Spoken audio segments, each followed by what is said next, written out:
Well, I was thinking the last couple of weeks about this fact. Every person that is alive strives to have purpose and meaning in their lives. Every one of us, whether we are actively thinking about it or not, wants to have meaning in our lives. Every one of us wants to have some type of purpose in our lives. And when I talk about meaning in our lives, here's a few things that I'm thinking about. We want to have purpose. We want to have a reason to be alive. Every one of us needs to be able to answer in our lives the question, why am I here? Why do I exist?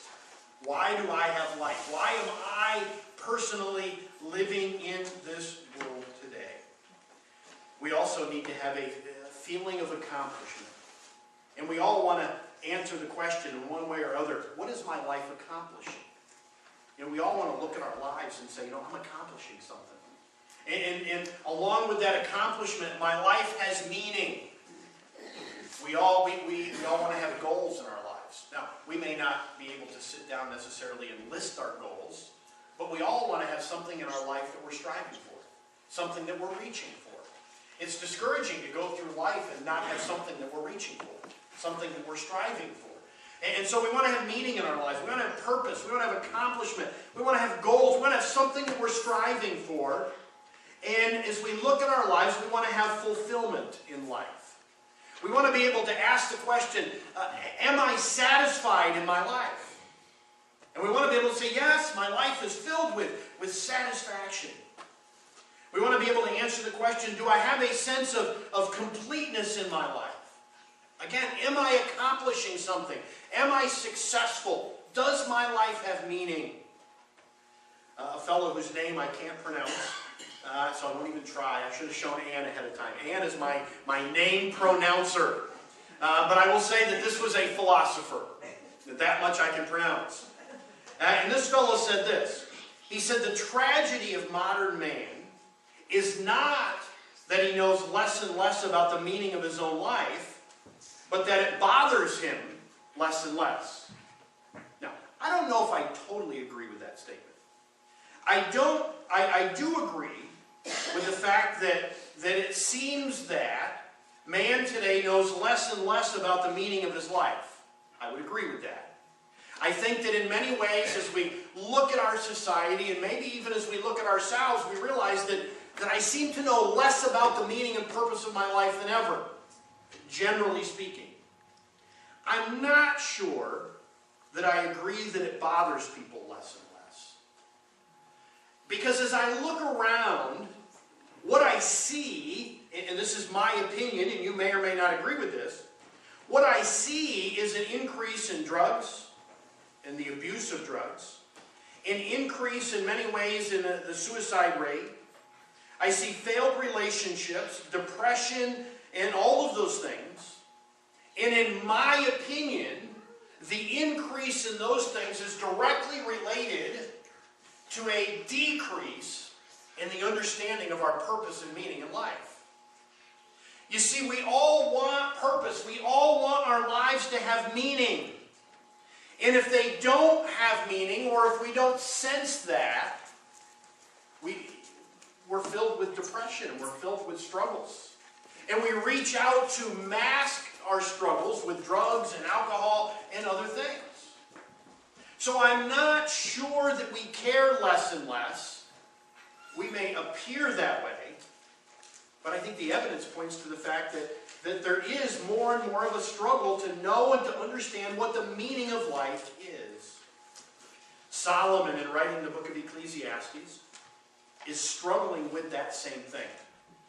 He's struggling in his mind with what the meaning of life is. And I said this already, I think that this is written somewhere late in Solomon's life. And it's interesting to me, as I was starting to read through those things this week, I thought, you know, it's interesting to me that Solomon is struggling with the meaning of life. I mean, Solomon, as you're all well aware, is the wisest person that ever lived. And you would think that the wisest person that ever lived wouldn't struggle with the meaning of life at all. You would think in all of his wisdom, He would have said right at the beginning, here is the meaning of life, and here is why I'm alive, and that he would have never struggled with that at all. And yet, somewhere near the end of Solomon's life, he's looking back at his life, and he's saying that it's all vanity. It's all worthless. Everything that I made the meaning of my life, it's vanity of vanities. It was all, he's not saying it was a waste of time, but what he's saying is, it didn't give me the fulfillment and the purpose that I thought it would. It's all there, it's all been accomplished, but at some point it's all going to be gone. And so he's saying, everything that I made my priority wasn't really what should have been my priority. And again, it's not that Solomon here is saying that life was not worth living. He was not saying that we shouldn't pursue these things. He was saying these things that I strove for my whole life weren't really what my life was all about. My life needed to be about more than those things. The message that I want to share this morning is going to have a positive and a negative effect, or positive and negative components, I should say. I want to look at some negative things first. Some things that Solomon looked at one point as being the true meaning of his life and the purpose and fulfillment in life. And then he says they're not. And then I want to end with a positive note and looking at what he says life is all about. Chapter 2, Solomon gives a list of things here. And in the list of things, he's listing things that he strove for, that he felt would give meaning and purpose in his life. And then only later in life realized, I made a mistake there. They didn't give the meaning in life that I thought they would. And I believe that the things that Solomon is saying here are pretty relevant to today. The first thing Solomon lists are his accomplishments. And look at his list of accomplishments starting in verse 4. He said, I made great works. I built houses and planted vineyards for myself. I made myself gardens and parks. I planted in them all kinds of fruit trees. I made myself pools from which to water the forest of growing trees. I bought male and female slaves, and I had slaves who were born in my house. And I had great possessions of herds and flocks, more than any who had ever been before me in Jerusalem. The first thing that Solomon strove for to give meaning in his life was accomplishments. He strove for great accomplishments. And I have to say, by reading that, Solomon was very successful in his accomplishments. Notice what he said. I built houses for myself. I built houses. Well, what was Solomon's greatest accomplishment as far as building houses goes? He built the temple of God. Okay? He built the temple of God. The temple that all of the people of Israel went to worship God in. Not only in Solomon's time, but in the times following that. A place that was destroyed a couple of times and rebuilt, and Israel is still looking for it to be rebuilt. It was a tremendous accomplishment. More than anybody before him had accomplished. He accomplished it in his lifetime. I believe that he also built houses for himself. He built houses for himself. You ever notice today in our society that one of the, I don't know how to say this, one of the greatest accomplishments that people seem to have that shows their wealth and their well-being is the number of houses they own? Houses and cars, right? You own a lot of houses, a lot of cars. What's that mean? Pay a lot of taxes? That's probably not what it means. It may lead to that. Generally points to the fact that people have been successful. They've achieved. They've accomplished. They may pay a lot of taxes. They may not. But it points to their success. And Solomon says, I built for myself houses. I had all kinds of houses that were built. And then he says, I planted vineyards. I planted vineyards. Well, we know from other accounts in scriptures that, kings were known for their vineyards, their gardens. And you can still travel around the United States and around the world today. You go to places, and some of the highlights of some of these places to visit are the vineyards. And I should have looked up some. Here's so-and-so's vineyard. And here's this vineyard, and people flock from around the world to these places to look at their vineyards. Solomon says, I planted vineyards. He also accomplished the fact of having many people under his authority. That was an accomplishment. Today, people still brag about, I have this many people under my authority. I tell them what to do and when to do it and how to do it. They're under my power. They're under my authority. And Solomon says, I had all kinds of male and female slaves or servants under my authority. And they were under my authority so long that some were even born in that place. They knew no other authority but Solomon's authority. He was a powerful man, and he achieved that accomplishment. It also says here that he had great possessions. He had great possessions. He had a lot of things that he accomplished and that he earned and gained into his possession. And I thought, as Solomon is doing that, somewhere in the back of his mind, somewhere in his heart of hearts, he's building his whole purpose and meaning in life on those things. My buildings and my gardens and my servants and my possessions. He's looking at that as being his meaning and purpose. He's looking at that as providing fulfillment in his life. Now, are there people today, none of us certainly, that would look to those type of things as being our purpose or giving meaning in our lives? Are there people today that have the idea that if they can just achieve position, that's what their life is all about? If I work and I achieve this position in my company, if I can just get to this place, then my life will really have meaning. If I can just buy this, if I can just have this, if I can just accomplish this, then I will really have meaning and purpose in my life. It's interesting that Solomon, after he achieved all of those things, wrote chapter 1. Vanity of vanities, all is vanity. And I don't know about you. I'm sure that you've experienced the same thing I have. I can look back on my life and think of how many times I thought, if I can just accomplish this, only to get there and think, is that all there is? Oh no, that's not all there is. If I can just get to this level, if I can just achieve this, and then you get to there, and it's still empty. It's still vanity. It was an accomplishment, there was work, but it didn't give me the meaning in life that I thought it would. And that's where Solomon is. Notice what he says in verse 8. He said, I also gathered for myself silver and gold, and the treasure of kings and provinces. I got singers, both men and women, and many concubines, the delight of the sons of man. The next thing Solomon shares that he achieved or accomplished is that he gained great wealth. He said he gained silver and gold, the treasures of kings and provinces. Solomon achieved great wealth. He got his wealth from a number of places. One in 1 Kings chapter 9 was from commerce and trade. There was commerce, there was trade involved with other nations, and he became very rich in doing that. 1 Kings chapter 9. We also see that he got gifts from other leaders around the world. We see one example of that in the Queen of Sheba, coming to King Solomon and bringing him great gifts.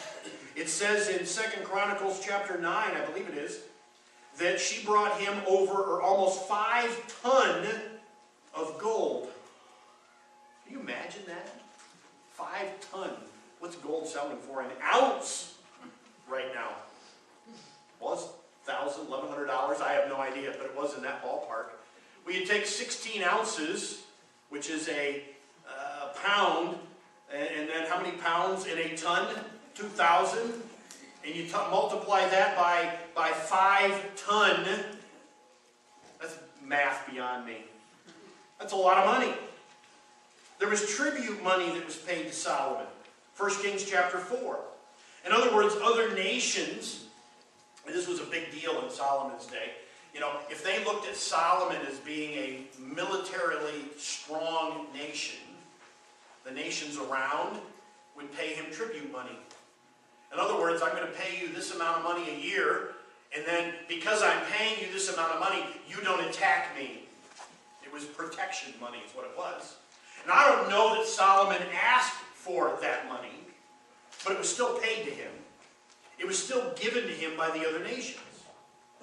And then we read in 1 Kings chapter 12 that Rehoboam, the son of Solomon, is being told this. Your father Solomon treated us harshly and placed heavy burdens or heavy taxation on us. There was taxation. 1 Kings chapter 10 reports that through taxation, Solomon received 25 tons of gold a year. That is well over $1 billion a year in today's value. I don't know what you spend that kind of money on. It's an accomplishment to have that.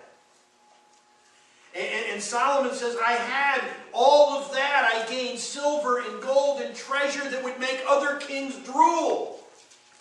Because they wanted what I had. And he said, I had it. I got it. I accomplished it. You know what's interesting to me? It's interesting to me how much of an undercurrent in our culture today there is a hatred of people that have wealth. And you could argue about why that is or isn't. My opinion, and that's all it is, it's jealousy. You know, many in our culture today who deem that they don't have what other people have, look at their wealth. And in some way they think, if I could only have that person's wealth, if I could only have that kind of money, if I could only have a bank account that size. Now, understand, they don't want all the responsibilities and everything that goes along with that. They just want it. Why do they want it? Because that would give meaning and purpose to my life. That would give value to me. What did Solomon say after he had all of that? Vanity of vanities. It's all vanity. It's all vanity. None of it provides the meaning and the purpose in my life that I thought that it would. It's no different today than it was in Solomon's day. No different at all. Third thing, notice this. Solomon talks here about women and concubines and those type of things. In 1 Kings chapter 11, in verses 1 and 3, it says, Now King Solomon loved many foreign women, along with the daughter of Pharaoh, Moabite, Ammonite, Edomite, Sidonian, and Hittite women. He had 700 wives who were princes and 300 concubines. And concubines, and this is not belittling women in any way, concubines were like second-class wives. And again, that's not belittling anything, that's just the reality of what they were. And it says that his wives turned his heart away from God. Now, you know, we laugh and we joke about all the Solomon's wives and all of those things. And you know, again, you think the wisest man that ever lived would realize what Solomon failed to realize. That relationships with other people also don't provide meaning and purpose in life. So often we see today, and I see this, I see it on Facebook, because that's where people tend to express themselves. And like it or not, people express themselves there. And it breaks my heart today how many times I see teenagers and adults who are looking to find fulfillment and meaning in their lives through relationships with other people. It's heartbreaking. It's heartbreaking how much we see that. I see, and again, I don't know that anybody here has put this on. If you have, I'm not thinking of you as I say this. But I see this all the time from teenagers, and I see it from adults. It's not one or the other. I see people put things on Facebook like this, and I didn't even copy this, and this is my own words. I see people saying things like this. My life was so empty. until you came into my life. And now my life is everything that it should be. You complete me. You give me purpose and meaning that I never had before we got together. That's a train wreck. That's a train wreck waiting to happen. Fulfillment and meaning and purpose in our lives does not come from a relationship with another human being. We do not find the meaning that we are looking for in our lives in a relationship with another person. What happens is this. We get into a relationship with another person who makes us feel like we have meaning and value. But it's a false sense of meaning and value. And that lasts for a short amount of time. And then what happens, all of a sudden, we feel like we lack that meaning. Well, what does that mean? I'm in the wrong relationship. And if I can just get in a relationship with another person, that'll give me the meaning that I need. And it's a vicious, ugly, horrible cycle. If we do not feel that our life has meaning and purpose outside of a relationship with another person, once we get involved in a relationship, we'll have no more meaning and value than we had before. None. There'll be a false sense of it, and it'll last for a little while, but it will fail. Because that's not where it comes from. That's not where it comes from. Solomon was in that train wreck over and over and over again. And when it was all done, he said, it's all vain. It was vanity. None of it gave meaning and purpose in my life. None of it. Now, none of the things that we mentioned that Solomon did were wrong. We are created by God to work hard. We are created by God to accomplish things in our lives. There's nothing wrong with that. If you and I are not striving to accomplish something in our lives, something's wrong. We were made to accomplish things. We were made to look at things and say, man, look at what I've accomplished. Look what I did. Now, I'm not saying that we need to have a wrong sense of pride. I'm not saying that. But there is a sense of satisfaction and fulfillment in looking at something and saying, look what I did. Look what I accomplished. That's okay. I think we were created for that.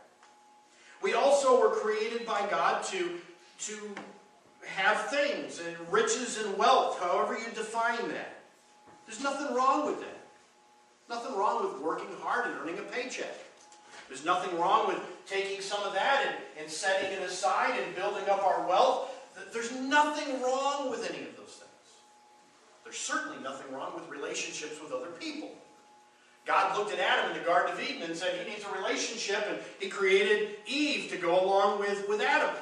We need to have relationships in our lives. There's nothing wrong with any of those things. Yet none of those things provide the meaning and purpose that we desperately need in our lives. None of those things provides the purpose and the meaning that we need in life. Solomon, at the end of Ecclesiastes, chapter 12, in verse 13, says at the end of his writing, the end of the matter, all that has been heard, fear God and keep his commandments, for this is the whole duty of man. Fear God, keep the commandments of God, because that is the whole duty of man. Now, accomplishing things is not a bad thing. Having wealth is not in and of itself a bad thing. Having relationships with other people in and of itself is a good thing. We should be striving for all of those things. But our purpose in striving for those things is not to find fulfillment in those things. Our purpose in those things is to fear God and to keep the commandments of God. As I am striving to have accomplishments in my life, my highest goal in those accomplishments is to please God. It's to glorify God. As I am striving for wealth and riches and those things in my life, I need to do so in a way that pleases God.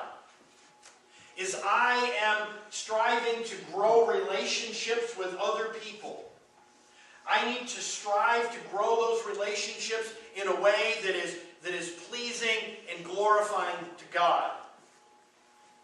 My fulfillment comes through my relationship with God, not through those things. And just one example, what did Solomon's relationship with all of the women that he married do? It said at the end of that verse, you're right, it led him away from God.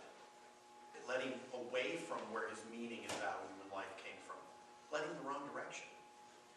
And you know what I see over and over and over again? I see the exact same thing. People put their meaning and purpose, their fulfillment in relationships with other people. And as soon as they make that their highest goal, the relationship with God begins to slip. And it's not long before those people aren't even thinking about God anymore. They've walked away. And now they feel emptier than they've ever felt in their lives. Because now the relationship has failed. It's failed to provide the meaning that they were looking for. The wealth or the accomplishments does the same thing. Our highest goal in life is to fear God and to keep the commandments of God. Solomon says that is the end of the whole matter. Everything that we do in life, the purpose needs to be to serve God. And that's where the meaning and the fulfillment in all that we search for in our lives comes from. Here's an illustration that I want to close with I ran into this week. And I don't know how it fits here. It fits here in my mind, if nowhere else. But I was reading this, and it said, a famous story relates the following encounter. 3 men are found smashing boulders with iron hammers. When asked what they're doing, the first man said, breaking big rocks into little rocks. Well, if that's your purpose, is that going to give a whole lot of meaning? Not really. All I'm doing is breaking a big rock into a small rock. The second man said, feeding my family. Might be a little more meaning behind that. The third man said, building a cathedral. Building a cathedral. You see, they were all doing the same thing. They were all doing the same thing. They were all taking a hammer and beating on a rock. But they had a different reason why they were doing it. They had a different reason. There was a different purpose. And the higher the purpose, the greater the meaning of what they were accomplishing. Too many people set their meaning on breaking rocks. They don't get anywhere. Too many people set their goal on accomplishing things or relationships, and it's no higher than that. We need to set our goal in the clouds. We need to set our goal at the highest possible place. Serving God, fearing God, keeping the commandments of God. That's where our meaning and purpose in life comes from. Let's take a moment and bow for prayer. Father, I thank you this morning for your word. I thank you for the bluntness, really, of Solomon in saying vanity of vanities, all is vanity. I thank you for the opportunity that he had toward the end of his life to look back at his life, his accomplishments, and to realize that apart from you, they were all vain. They were all passing away. Lord, I pray that we would not wait till the end of our lives to do what Solomon did. I pray that wherever we are at in the course of our lives today, that we would stop and ask what our meaning in life comes from, what our purpose in life comes from. And Lord, I pray that wherever it might be set on accomplishments or relationships or things, I pray that we would recognize that for what it is. And that, Lord, we would set the meaning and purpose of our lives much higher than that. I pray that in all that we do, that we would strive to fear you, to keep your commandments, and to put you first. And Lord, I pray that as we strive for those things, I pray that we would sense that purpose of meaning more than we have ever sensed it before. And Lord, I pray that our lives would reflect what you are doing and the meaning that you are giving. We thank you in Christ's name.